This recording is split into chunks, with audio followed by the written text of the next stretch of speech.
Voilà, bonsoir. Donc, voilà, j'attends les premiers. Ah, il y a alors Aaron Mehdi le grand. Bon, j'attends Mehdi le petit. David Buch. Alors, là, ça commence à défiler.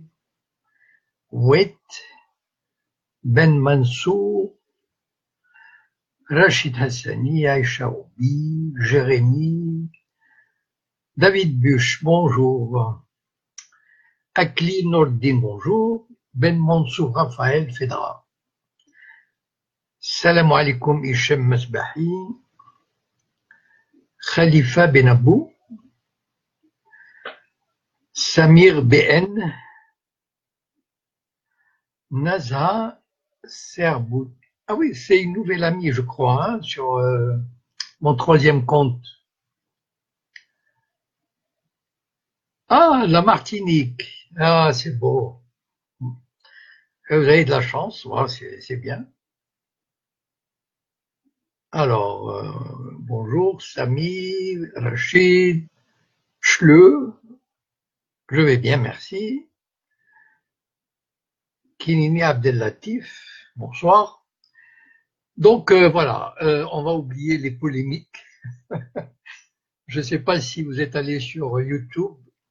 Enfin, sur YouTube, il y a pas mal de commentaires assez gratinés, mais bon, c'est amusant parfois. Bien. Donc, je vous ai proposé, et je vous propose un direct sur, je vais faire le point sur une nouvelle proposition de paix américaine. Bon, alors elle n'est pas encore officielle. Disons que ça, vous savez, des affaires comme ça commence en général par des rumeurs. On la lance dans un journal sérieux. C'était un journal en arabe qui publiait à Londres.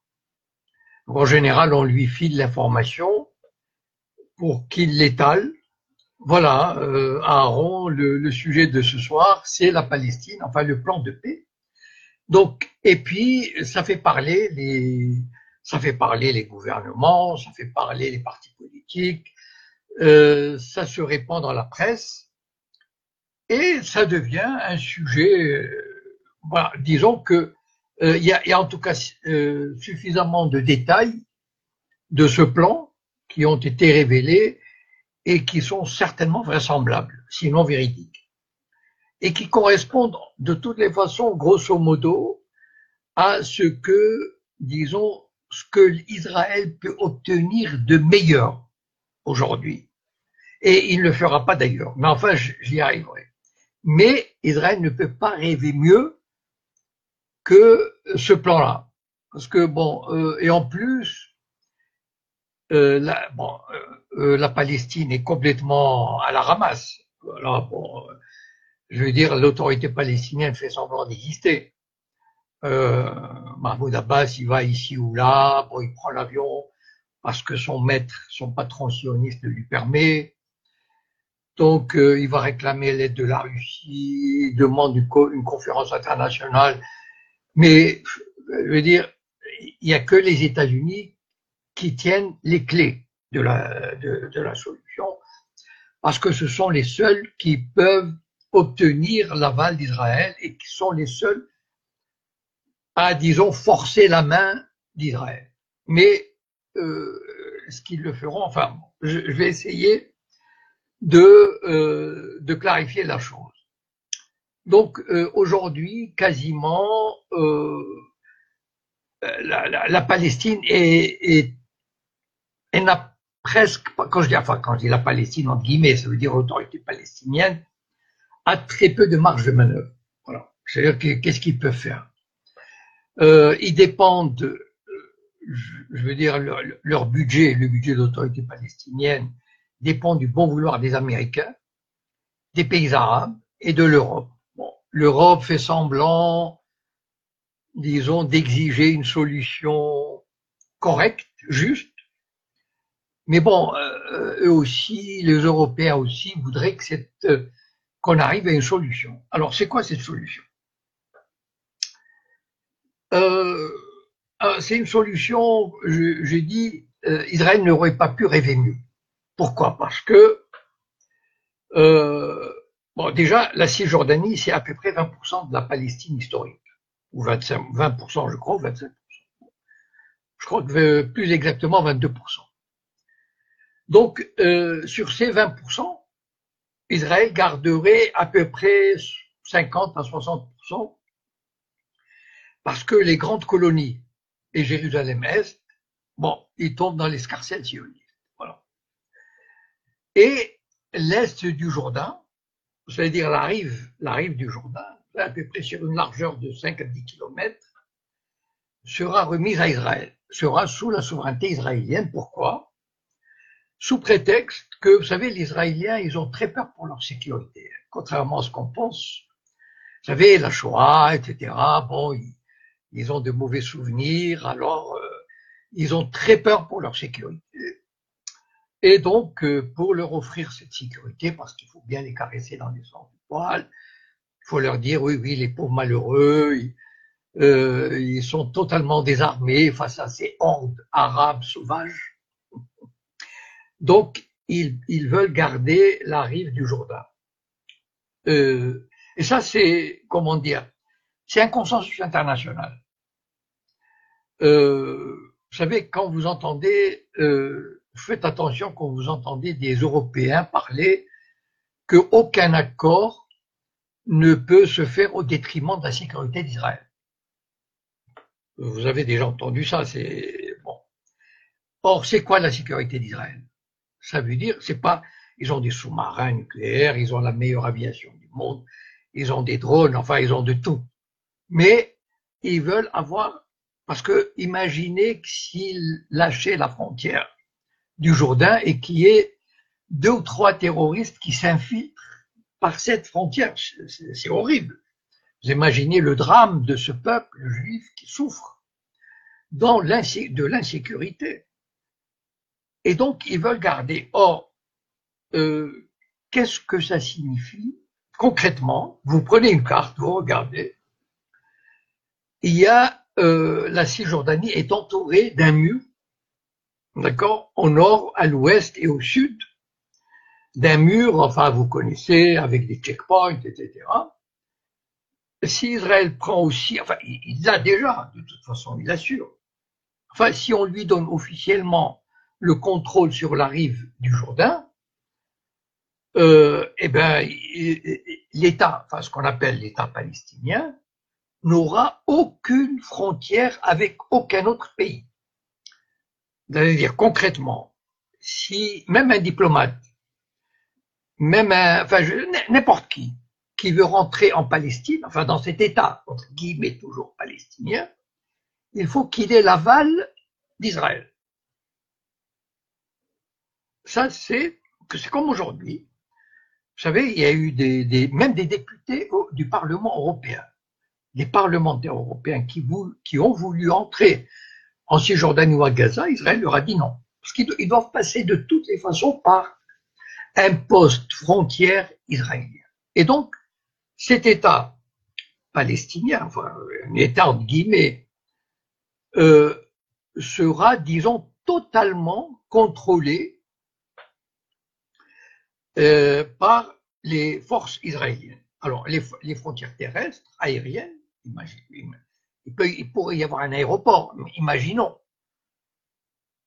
Je ne sais pas si vous vous souvenez, mais il y a eu un aéroport à Gaza, dans la bande de Gaza, hein, après les accords d'Oslo, et qui a été rapidement détruit, d'ailleurs. Je ne sais pas si on peut voir des photos sur Google.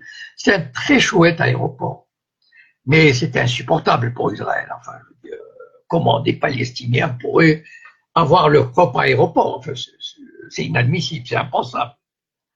Donc, on pourrait éventuellement, merci Myriam, on pourrait éventuellement imaginer un petit aéroport, après tout, pourquoi pas, mais qui sera surveillé.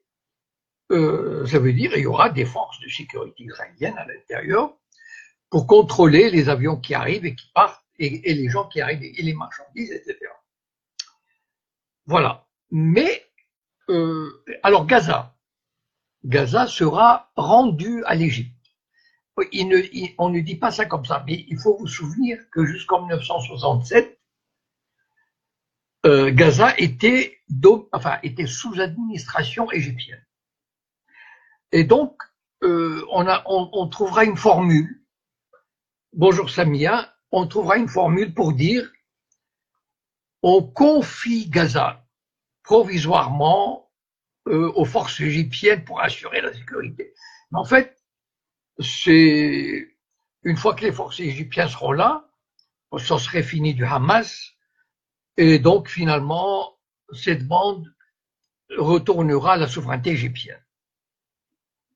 Donc ne restera cet État palestinien, un État croupion, je ne sais pas si vous connaissez l'expression, qui date du 19e siècle, vous savez, ces petits États comme Saint-Marin, enfin bon, vous savez, ces petites...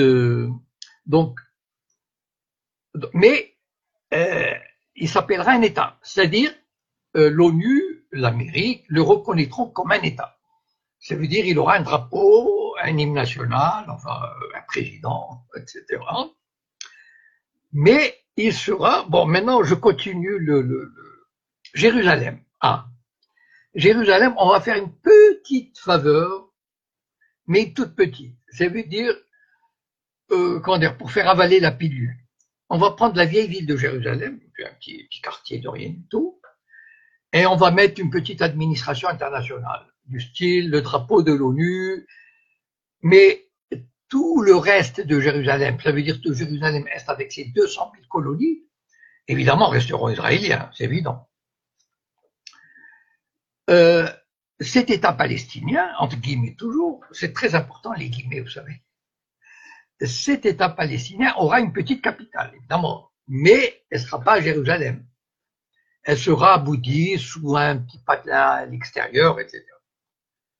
Alors, qu'est-ce qu'on fait des colonies israéliennes? Vous savez, il y a à peu près, en dehors de Jérusalem, où il y a 200 000 à 250 000 colons, il y a environ 400 000, 450 000 colons dans les colonies. Bon, il y a des grandes colonies. Vous savez, je ne sais pas si vous avez l'occasion de voir ça sur Google, c'est impressionnant. Il y a à peu près 5 villes, des villes de 50 000 habitants. Vraiment, ce sont des villes avec des universités, enfin, etc., etc. Donc, alors, évidemment, ces colonies, c'est ça le fait accompli israélien. Ça veut dire, ils se disent, on va construire, et puis après, on verra. Mais en fait, on met le monde devant le fait accompli. C'est-à-dire, qu'est-ce qu'on fait de 5 villes de 50 000 habitants? Vous voulez quand même pas les remettre en Israël, il n'y a pas de place.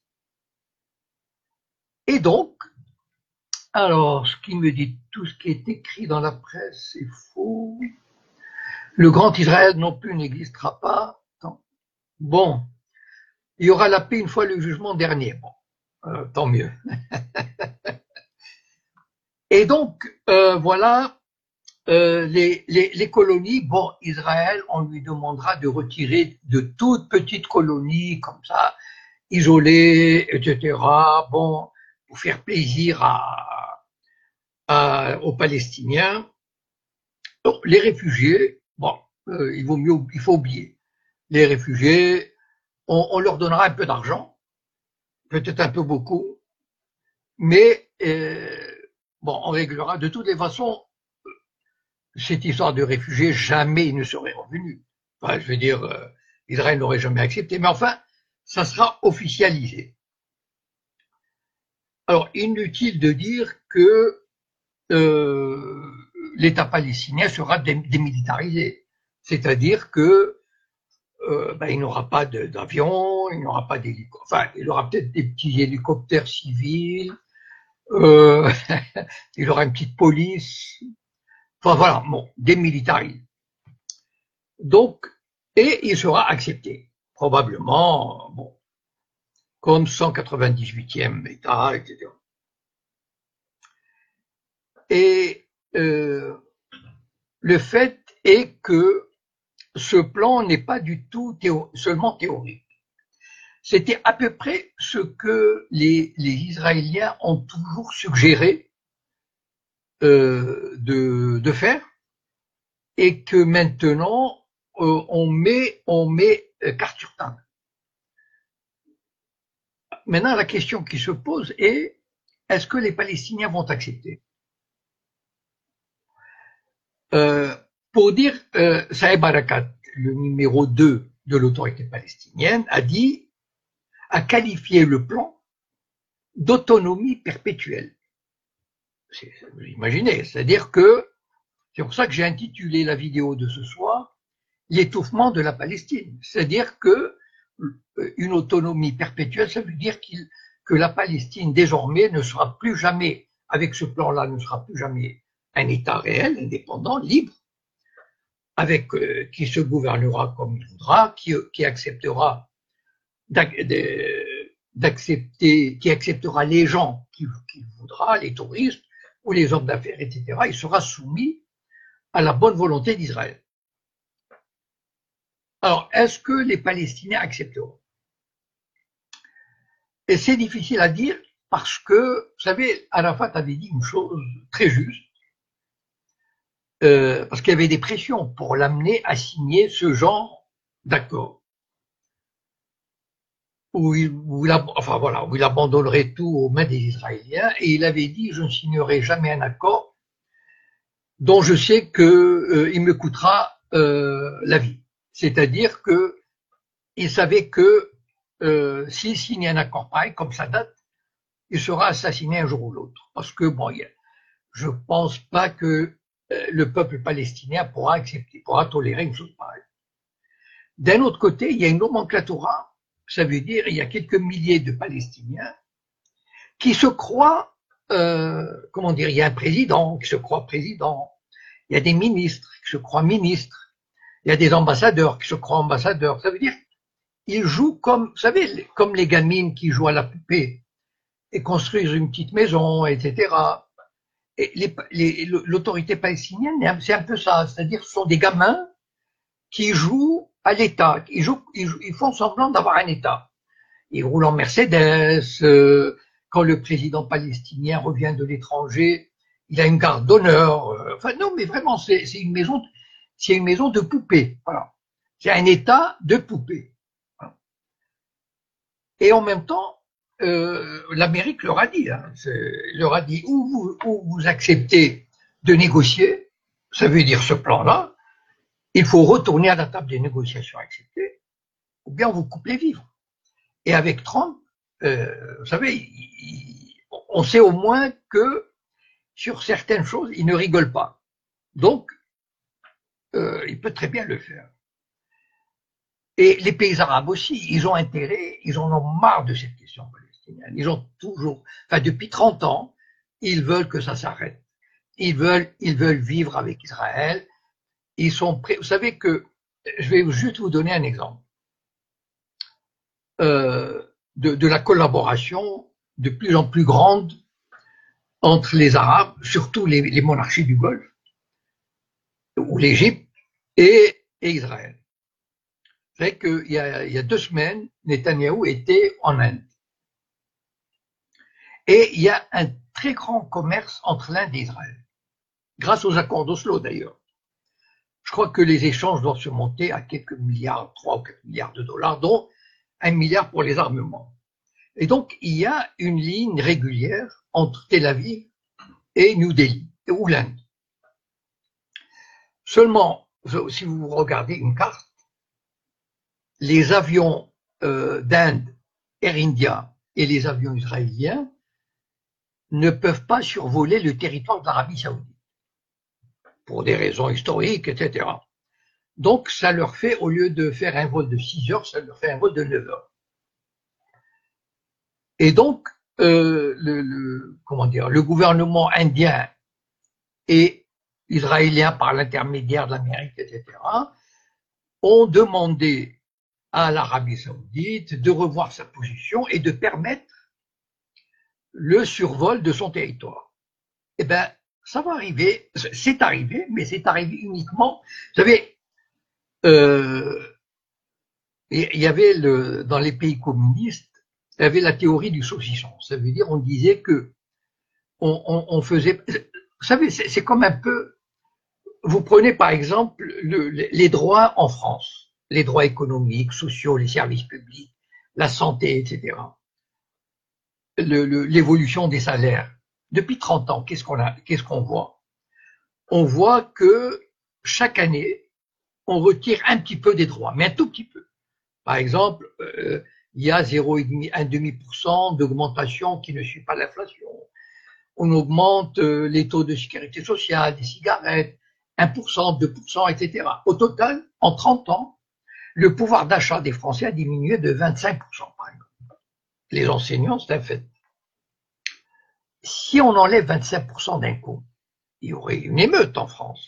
Par contre, chaque année, on enlève un petit peu. On réduit le pouvoir d'achat, on serre la ceinture d'un cran chaque année. Et comme ça, les gens s'habituent. Et c'est un peu ça qui se passe avec la normalisation des rapports entre l'Arabie Saoudite et Israël. Je dis l'Arabie Saoudite parce que les autres pays du Golfe suivent l'exemple, de toute façon. Donc, Israël a fait, non, Air India a fait une demande à l'IATA. IATA, ça veut dire, c'est l'Organisation internationale de l'aviation civile, demandant à ce que l'Arabie Saoudite permette à Air India de passer directement de New Delhi à Tel Aviv en passant sur son territoire. Et aujourd'hui, comme c'est merveilleux, l'organisation internationale a donné son accord. Bon. Donc, on va attendre quelques semaines que les Arabes, les peuples arabes avalent, s'ils en sont conscients, cette nouvelle. Et après, dans un mois ou deux, quand ça sera calmé, on dira, bon, ben, il faut bien que les avions qui partent de Tel Aviv aussi fassent la même chose. Bon, d'abord avec Air India et puis après avec El Al, etc. Donc, en fait, on a envie, ces pays arabes veulent négocier, enfin, j'ai fait une vidéo sur le wahhabisme et le sionisme. Ces États arabes n'en ont rien à fiche des droits des peuples palestiniens et tout ça. Et d'ailleurs, vous savez, qui a dit, quand Trump a reconnu Jérusalem, capitale d'Israël, qu'avait dit l'Arabie Saoudite? Avait dit aux Palestiniens, mais écoutez, mettez votre capitale à Abu Dis. C'est un patelin à côté, à 30 km de Jérusalem. Ça peut très bien être une capitale. Voyons, ne soyez pas têtus. Alors, les Palestiniens sont coincés. Donc, où ils acceptent, et là, c'est l'émeute, probablement, enfin, je sais pas, ou ils refusent, et à ce moment-là, ils auront moins d'argent, et comment dire, beaucoup de pays se sentiront. Moi, je ne crois pas qu'ils refuseront. Voilà, parce que de toutes les façons, ça fait 25 ans. Vous connaissez la formule. Ça fait 25 ans qu'ils avalent des couleuvres. C'est-à-dire, on leur fait avaler tout, tout, tout aux Palestiniens, et n'importe quoi. Quand je dis les Palestiniens, je parle des dirigeants, je ne parle pas du peuple. Le peuple, il n'a rien à dire. Donc, ça fait 25 ans qu'ils avalent des couleuvres. Et ils avaleront une autre couleur, parce que, bon, de toute façon, ils n'ont pas le choix. Et enfin, une illustration de ce qui se passe, c'est que vraiment, on a envie de finir cette histoire. Le président de l'AIPAC, le grand lobby sioniste quand même, il a déclaré cette semaine, vous savez, cette semaine aux États-Unis, c'est le congrès de l'AIPAC. Donc, enfin, avec tout le cinéma, etc., les discours, Netanyahou est là-bas, il a fait son discours, Trump, enfin, tout le gratin sioniste, judéo-sioniste, etc., avec des centaines de drapeaux, l'allégeance, enfin tout le bazar. Mais imaginez, le président de l'AIPAC, il a dit, c'est officiel, hein, il a dit il faut créer un État palestinien démilitarisé. S'il le dit lui, attention, c'est difficile. Parce que on l'a maintenant, il y a une espèce de consensus qui monte, même pour faire pression sur Netanyahou pour qu'il accepte. Bon. Et tout ça, c'est comment dire, c'est calculé. On a réglé ça à l'avance. Et donc, si le président de l'AIPAC dit qu'il faut un État palestinien démilitarisé, alors, dans le sens que j'ai dit un peu plus tôt, c'est-à-dire un micro-État. Voilà, c'est une espèce de Bantoustan qui sera contrôlé par Israël. Bon, voilà. Mais on aura réglé le problème. Voilà, il n'y a plus de Gaza, donc plus de Hamas. L'État sera reconnu, il y aura une élite, une nouvelle nomenclatura de quelques milliers de Palestiniens qui vivront très bien sur le dos du peuple. Le peuple palestinien, on lui construira quelques usines pour travailler chez les sionistes, etc. Bon, voilà. Seulement, le hic, alors le hic de cette histoire, pour moi, c'est Israël. J'ai dit une chose, c'est que pour Israël, c'est le meilleur plan dont il n'aurait jamais rêvé, même rêvé. Seulement, le problème, c'est quoi? Les sionistes, enfin, beaucoup de juifs israéliens ne supporteraient pas même l'idée juste, quand on leur dit un État palestinien, même un État soumis, enfin, effacé, etc., même sous leurs bottes, ils n'en veulent pas. Et il y a à la limite, ça pourrait être une source de guerre civile en Israël. Vous savez que il y a l'armée israélienne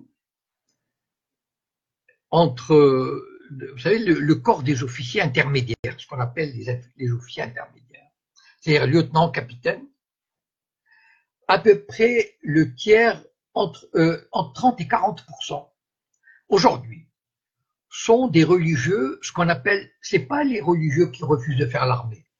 Il y a deux types de religieux en Israël. Il y a les religieux habillés en noir qui refusent de faire l'armée.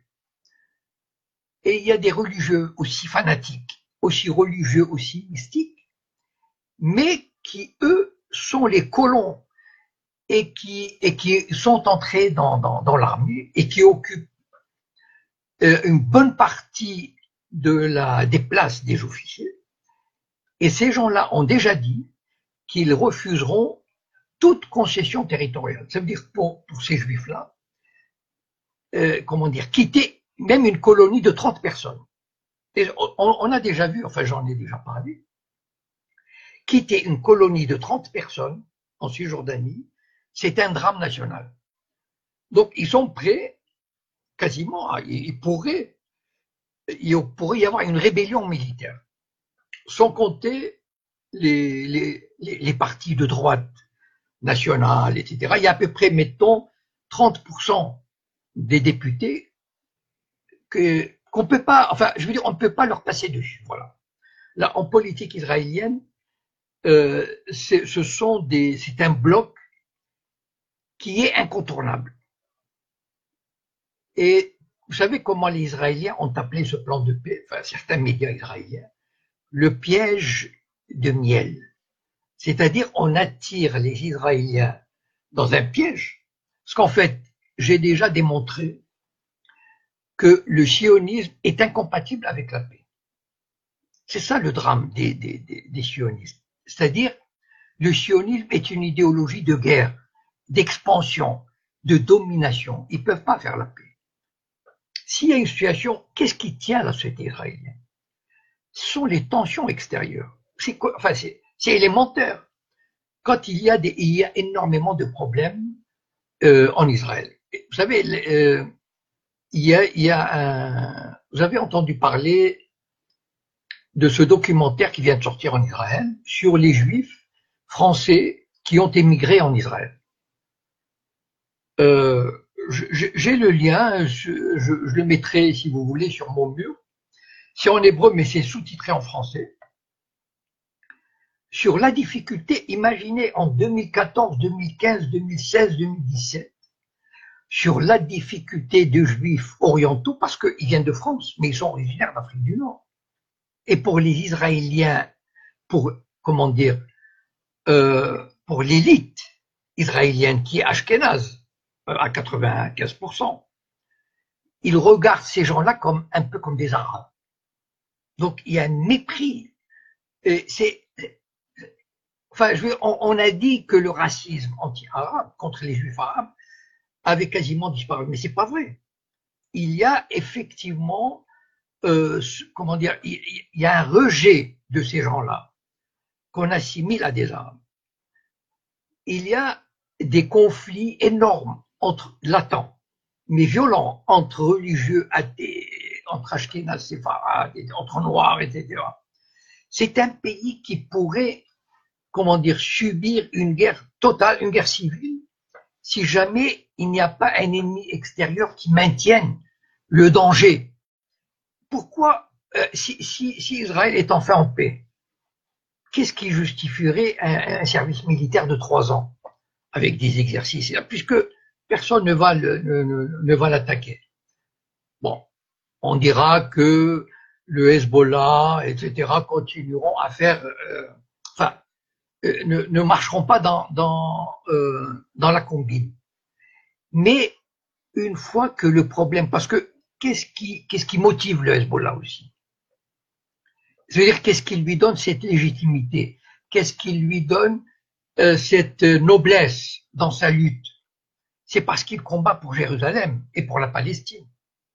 C'est ça qui lui donne cette force, cette reconnaissance. Mais si les Palestiniens disent on a fait une paix véritable, enfin, selon les conditions, mais à la paix, à quel titre le Hezbollah peut vouloir s'attaquer à Israël? À quel titre? Voilà. Je me pose la question. Donc en fait, la question centrale, puisque si à paix il y a, alors, comme j'ai dit, enfin bon, c'est-à-dire toutes les oppositions dans les pays arabes tomberont, au Maroc, en Algérie, etc., puisque les gouvernements leur diront on peut pas être plus royaliste que le roi. Les Palestiniens ont signé la paix. Bon, ben alors, voilà. Donc, les Israéliens, certains pensent, donc les Israéliens sont plus coincés que les Palestiniens. Et certains se disent en Israël, on va leur faire le coup de 1947. Qu'est-ce qui s'est passé en 1947? L'ONU a voté le plan de partage. Bon, et les Israéliens avaient dit oui, on l'accepte, mais parce qu'ils savaient que les Palestiniens allaient le refuser. Donc, eux, ils avaient le beau rôle. Ils ont dit, nous, on l'accepte. Hein. Regardez les Arabes, ils nous ont attaqués. Et oui, il faut être malin. Hein, quand on fait de la politique comme ça, il faut être malin. Donc, les Palestiniens ayant refusé, les Israéliens ont dit oui. Alors, les Israéliens se disent, c'est un débat quand même en Israël aujourd'hui, et dans les organisations juives, etc., dans les médias israéliens, etc. Donc, ils se disent, on va leur faire le coup de 1947. C'est-à-dire, on va dire, OK, on accepte le plan, mais comme les Palestiniens ne l'accepteront pas, parce que s'ils l'acceptent, c'est que vraiment, ils auraient renoncé à tout. Voilà, ils auraient accepté de devenir les colonisés du sionisme, pour toujours. Comme avait dit Saïd Barakat, ce sera une autonomie perpétuelle. Voilà, c'est-à-dire, ça y est, on accepte, enfin, évidemment, dans l'histoire, rien n'est éternel, rien n'est perpétuel. On ne sait pas de quoi demain sera fait. Il peut y avoir une révolution dans un pays arabe, en Jordanie, ou même en Palestine, et ils diront les accords, on les déchire. C'est tout. Ça, c'est pas, on signe un accord, mais la plupart des accords internationaux, il y a il y a une formule célèbre qui dit, une loi ou un accord, c'est fait pour être violé. Donc, mais en même temps, pour les Israéliens, c'est délicat. C'est pour ça que j'ai l'impression qu'il y a pas mal de pression sur Israël. Le président de l'AIPA qui dit qu'il faut un État palestinien démilitarisé. Mais les Israéliens ne peuvent pas accepter, enfin, en tout cas, tel quel, dans les conditions politiques actuelles, ils n'accepteront pas. De toutes les façons, moi, je ne crois pas du tout, enfin, personnellement, je ne crois pas du tout qu'il puisse y avoir, même si on arrive à faire signer un accord comme ça, il ne sera pas durable. Et à mon avis, on n'arrivera pas parce que les Israéliens sont arrivés à un tel point d'arrogance, d'impudence, de puissance, et ils ont envie d'avoir l'autre rive du Jourdain, ils veulent la conquérir. Ils ne peuvent pas accepter, vous savez, il faut entendre les Israéliens, enfin, de grands partis politiques, etc. Pour eux, entendre un État palestinien, c'est dramatique pour eux, voilà. Et ils ne peuvent pas lâcher un pouce de ce territoire, bien que cet accord, enfin, leur donne quasiment la même mise sur la Palestine historique. C'est-à-dire que, finalement, un État palestinien, s'il devait exister selon les termes que j'ai décrits, ce sera sur 10-12% de la Palestine historique. Voilà, c'est triste à dire, mais je pense, enfin, les Palestiniens, malheureusement, enfin, le peuple palestinien n'y est pour rien, mais on le laisse même pas voter pour choisir ses gouvernants. Donc, voilà, c'est la lâcheté des régimes arabes, la lâcheté, enfin, c'est pire que la lâcheté des Palestiniens, enfin, ceux de l'autorité palestinienne, ce sont des misérables larbins corrompus, en fait. Je veux dire, c'est abject. Parce que en fait, ils ont une solution extraordinaire, ils ont une carte à jouer extraordinaire. Je l'ai déjà dit, je l'ai toujours dit, la solution à deux États, c'est une arnaque. Enfin, est-ce que vous imaginez ce qu'est un État d'Israël qui occuperait 90% de la Palestine historique et un État palestinien qui occuperait 10% sous le protectorat sioniste? Enfin, c'est aberrant. Mais voilà, au lieu, l'autorité palestinienne devrait se dissoudre et dire voilà, on joue plus le jeu. Voilà. Seulement, ça c'est une autre histoire. Voilà, donc on est parti pour encore. Voilà, en fait, c'est malheureusement pour les Palestiniens, ça c'est comme un peu les Kurdes. Ils sont les dindons de la farce. Là, par exemple, les Kurdes, on les a montés les uns contre les autres, etc. On leur a promis des choses en Irak, en Syrie, etc. Puis ils n'auront rien du tout. Les Palestiniens, malheureusement, mais c'est un peu de leur faute aussi, ils ont joué avec le feu. Ils ont accepté de collaborer. Mais comment on peut collaborer depuis 1993, depuis les accords d'Oslo? Il faut être, excusez-moi, mais il faut être con. Hein. Voilà, ou il faut être d'une faiblesse et d'une lâcheté incommensurables. Donc voilà, bon, malheureusement, c'est les rapports de force étant ainsi, on n'est pas sorti de l'auberge. Voilà. Mais bon, est-ce que ça vous étonne? C'est-à-dire que aujourd'hui, hein, je dis bien aujourd'hui, parce que l'histoire ne s'arrête jamais, l'histoire évolue. Donc aujourd'hui, et c'est ça probablement aussi l'erreur c'est ça aussi l'erreur. Oh zut! Vous savez, j'ai fait une vidéo sur ma page Jacob Cohen Terre. Je viens de réaliser. Ah là là là là là là. Pourtant, j'ai essayé de faire attention, hein. Bon, je suis vraiment désolé. Je sais pas pourquoi j'ai fait cette erreur encore. J'ai déjà fait une erreur comme ça. Je voulais la faire sur ma page principale, Jacob Cohen. Bon, là, je viens de réaliser. Je suis désolé.